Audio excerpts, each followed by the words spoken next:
Good morning, afternoon, and evening. I'm Chris Davies from 11-1 St. Angelo from ICT.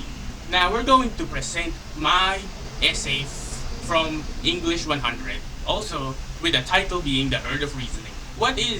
Now we're gonna read it through and explain some of my information that I stabilized in this form.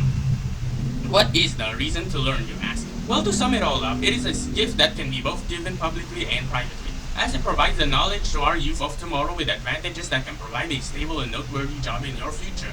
That explains basically the reason why you need to learn in school. Not all you really need to remember when you become an adult, but some of that information can be used in your job or when you eventually go into college, so it can make the experience a little bit easier. Now to the next page. But there are some disadvantages to it, as you'd see on every means of our word, starting off with the issue that couldn't be fixed in our present timeline, and that is miscommunication. To briefly explain what I'm mumbling about, it is the common problem within every classroom where the student won't be able to follow the teacher's word, not because of lack of skill or the one who's teaching, but diversity with every person having a different preference. It is hard to pin down what teaching method would be the method to follow our teachers. That basically explains that well, right now at least, there isn't really a way to make teaching fun for all because it's different.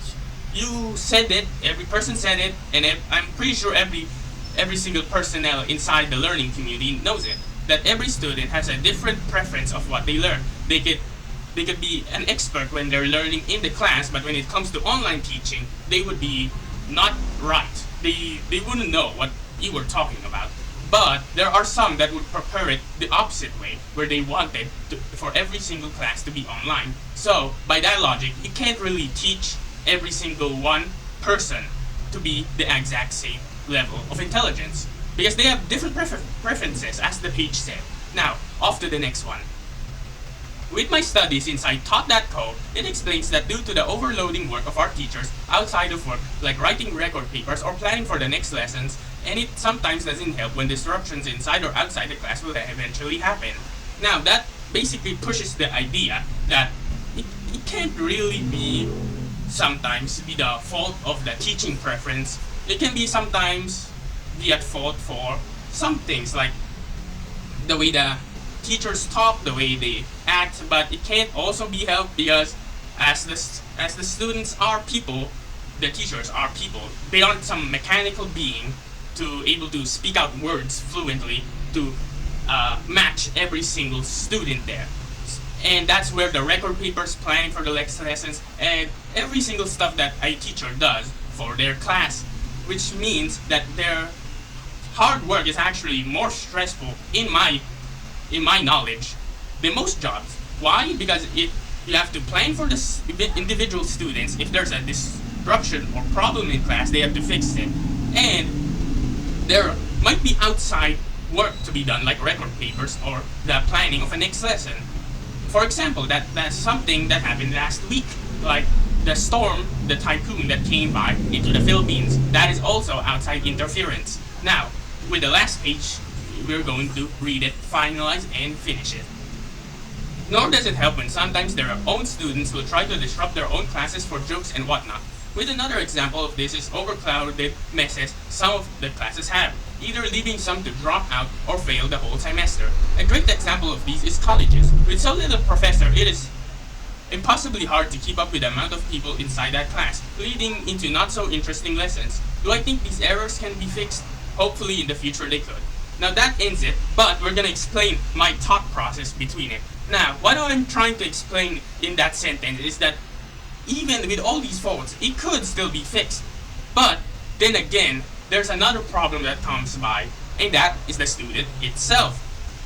With so many errors that can be made by the single student, it infinitely counts with the amount of students in class, with a larger number going higher and higher, with the problems going higher and higher, with mirroring the number of students. Like when they mumble or what is it called? Just speak out loud, disrupting the classroom and making the teacher sometimes even stop and halt the lesson, minus removing the time that that teacher has a limited way of speaking to the class itself. And another example that I said here is the overcrowded mess. Some students do not really like this and struggle a lot, including me, if there's so much students inside the whole class. Like for example, the colleges, it basically devolves into a whole presentation of that professor because they could not interact with that much students all at once. So they fix it by just giving it a presentation and hoping that the student understands. Yes, there are some instances where the teacher will ask to raise your hand, but due to the fear of the student getting called an idiot or having that anxiety attack by thinking that the other people inside the class will think, oh my, this dude's an idiot, this guy's a retard. Like, they will think that someone will, which makes it their mindset that they won't actually raise their hand, which is most to a fault. Which, do I think, by the last question of this page, do I actually think this can be fixed? No. No, honestly, no. The only way to really fix this is if there's a chip inside it, embedded inside your brain. But that has its loads of errors as well. And that concludes the end of this presentation. Hope you enjoyed, and I would like to see you soon.